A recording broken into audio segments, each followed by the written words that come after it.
Rajaram Tripathi sir, अभी ये जो पहले मैं एक चीज बता दूं, आंकड़ा जो 2000 जो हम बात कर रहे हैं अभी 335 करोड़ रुपए के अमाउंट की, ये 2018 से 2023 के बीच 30 कंपनियों से लिया गया है।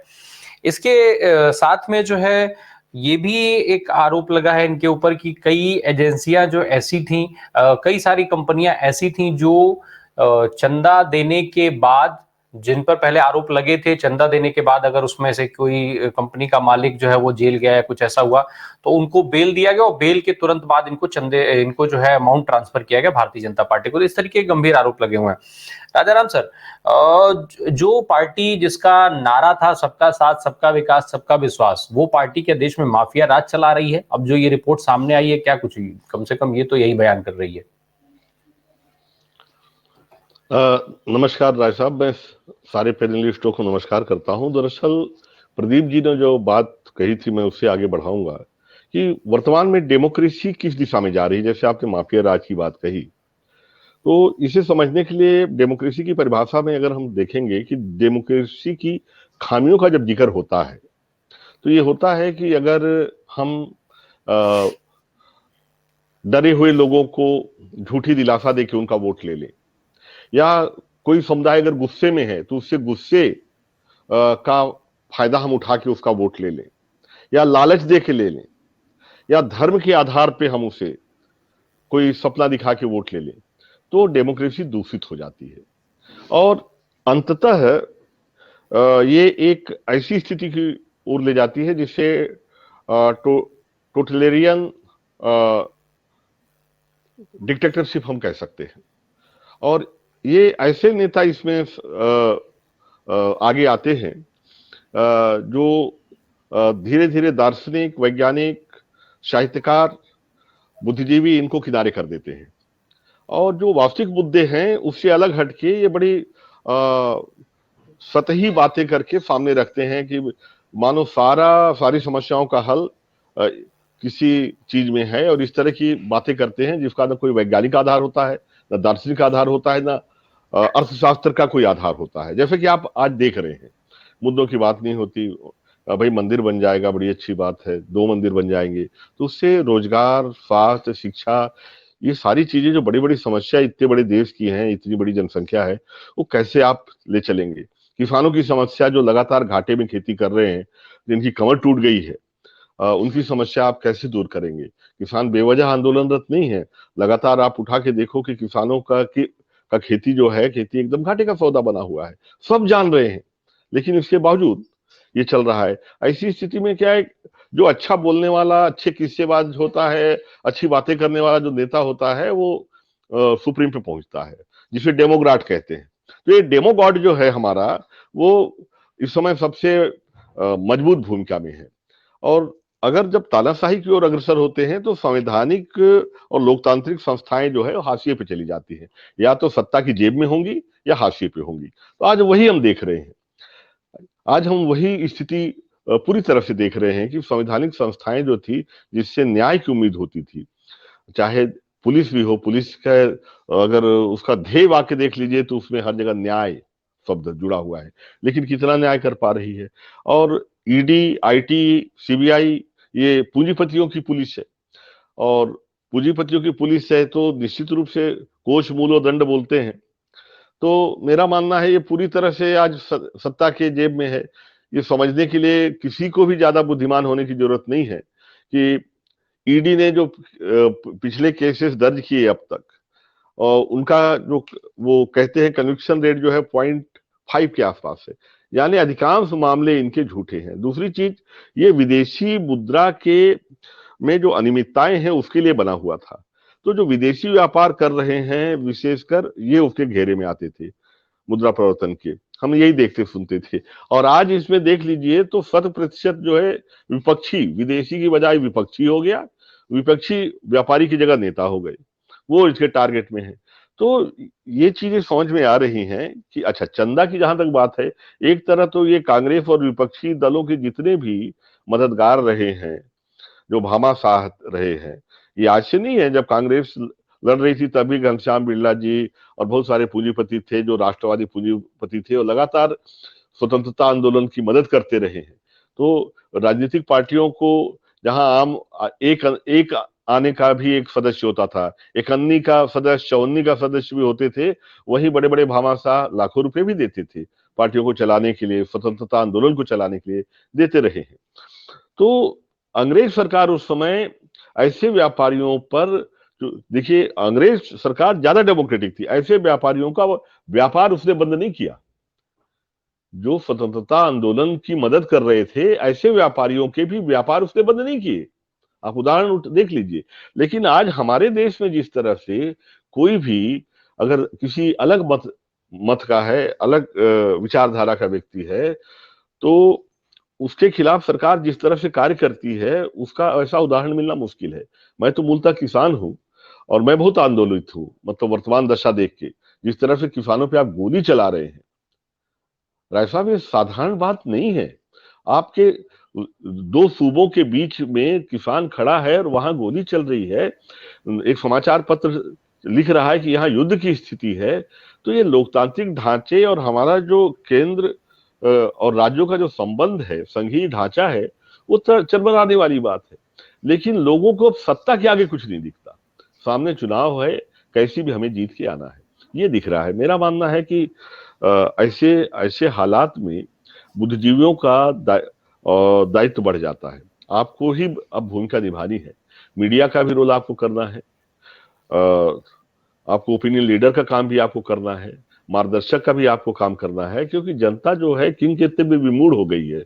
आप देख रहे हैं किसान एक इकलौता वर्ग है जो चूंकि अपनी उसकी धरती से उसका जो लगाव होता है, मां से होता है, तो उसे लगता है कि जब मेरी धरती, मेरी जमीन छिन जाएगी तो करो या मरो पे उमड़ जाता है, और वही स्थिति इन्होंने ला के छोड़ी है। मेरा मानना है कि कांग्रेस जैसी संस्थाओं को जिस तरह से लगातार ये लोग, लगातार मैं देख रहा हूं कांग्रेस को खत्म करने की कोशिश कर रहे हैं, और इस चीज के पूरे देश के लिए चिंता का विषय होना चाहिए। जिन्हें संविधान की चिंता है, जिन्हें लोकतंत्र की चिंता है, उन सबके लिए चिंता का विषय होना चाहिए कि कांग्रेस विहीन भारत क्यों। अगर कोई इस देश के प्रधानमंत्री कहते हैं कि कांग्रेस विहीन भारत, कोई पार्टी कहता है कि कांग्रेस विहीन भारत, तो कोई जिस देश में दो ही राष्ट्रीय पार्टियां हों, उनमें एक राष्ट्रीय पार्टी अगर खत्म हो जाती है तो फिर लोकतंत्र कहां रहेगा? लोकतंत्र रहेगा ही नहीं। बाद में चुनाव की जरूरत ही नहीं है। या फिर नीदरलैंड, सॉरी, रशिया के पुतिन की तरह के चुनाव करा लो, या उत्तर कोरिया की तरह के चुनाव करा लीजिए, उस तरह का चुनाव फिर होगा।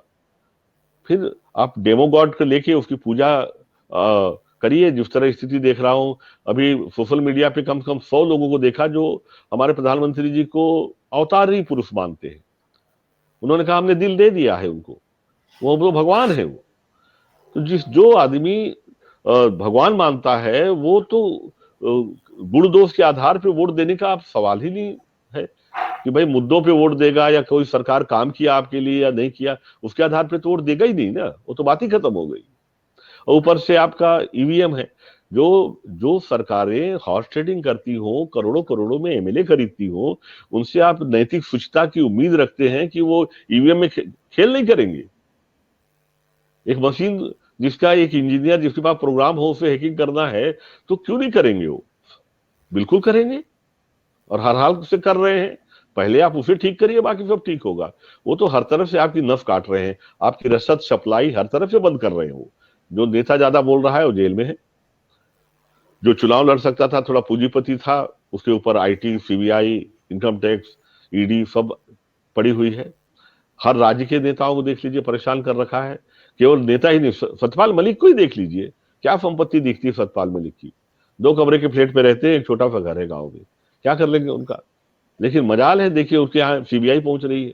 जो आदमी कहता है, प्रधानमंत्री से मिलकर कहता है कि सर 300 करोड़ रुपया का घूस की ऑफर हुई है इन 2 कंपनियों के द्वारा, उस कंपनी के लोग आजाद घूम रहे हैं और उस व्यक्ति के खिलाफ सीबीआई घर में छापा मार रही है। वो आदमी आईसीयू में पड़ा हुआ है। तो जरा बताइए भाई, न्याय होता दिखना भी तो चाहिए।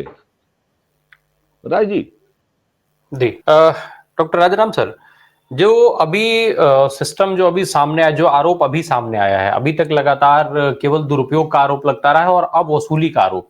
अब एक चीज तो साफ हो गया है कि ये जो सिस्टम है पूरी तरीके से करप्ट कर दिया गया है। लेकिन देश की जनता अपने इस सिस्टम पर अब कैसे भरोसा कर पाएगी? जो इलेक्टोरल सिस्टम है, चुनाव सामने खड़ा है, चुनाव होने जा रहा है, देश की जनता इस पर कैसे विश्वास करेगी? जो चुनाव होगा वो सही होगा, जो सरकार बनेगी वो सही बनेगी, और फिर सरकार बन करके इस तरीके की चीजें नहीं करेगी, चाहे वो सरकार एनडीए की बने या इंडिया की गठबंधन की बने। कुल मिलाकर आम आदमी का लोकतंत्र पर जो भरोसा है, क्या अब वो बचा रहेगा? बचेगा तो कैसे बचेगा?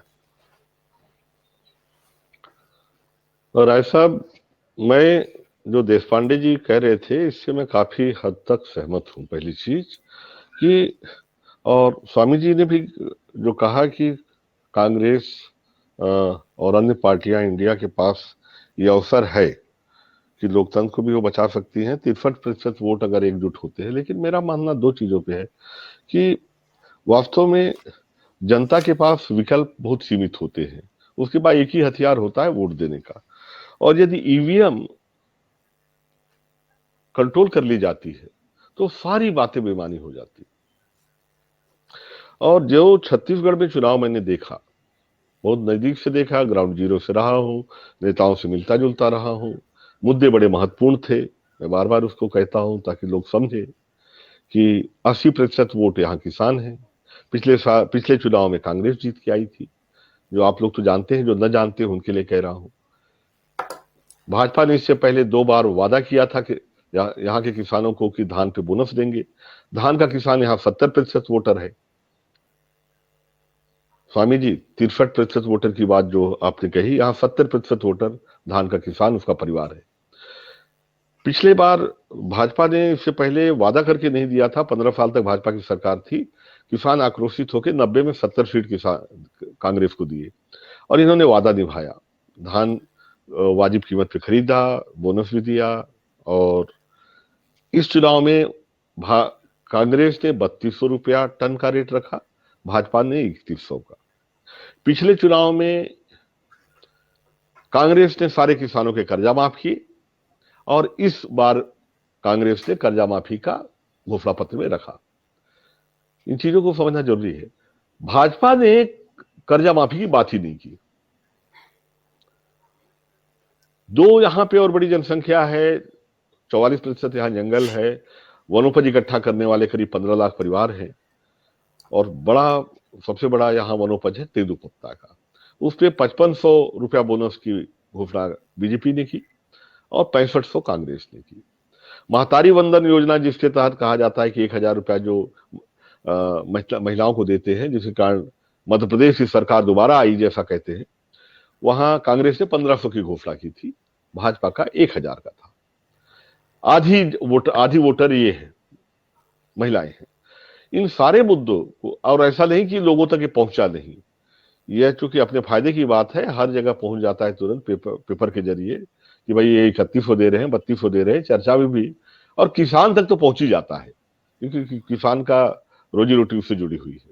बावजूद इसके, जबकि भाजपा के नेता ये कह रहे थे, मिलता था कि अरे कम से कम इनको घोषणा तो कर्जा माफी का कर देना था, झूठ मूठ नहीं देते, लेकिन 3200 का धान का रेट कर देना था, बराबर कर देना था। आप क्या उम्मीद करेंगे कि कोई किसान अपने धान को 3200 रुपया के बजाय 3100 रुपया में बेचना चाहेगा अपने प्रति क्विंटल? आप उम्मीद करेंगे कि जहां पे 80% किसान कर्जदार हों, और उनको कम से कम 1 लाख रुपया, 70,000, 50,000, 1.5 लाख रुपया कर्ज माफी मिलने वाली है, क्या वो जहां कर्ज माफ मिलेगी उसे नहीं देगा? यहां तक कि एक बड़े नेता जो थे, उनसे मेरी चर्चा हुई, उन्होंने कहा, त्रिपाठी जी, मैं तो भले बीजेपी को वोट दे दूं, मेरा परिवार नहीं देने वाला, क्योंकि सबका कर्जा माफ होने वाला है, महिलाओं को 1500 मिलेगा बोलते हैं, तो मेरा परिवार नहीं देगा वोट।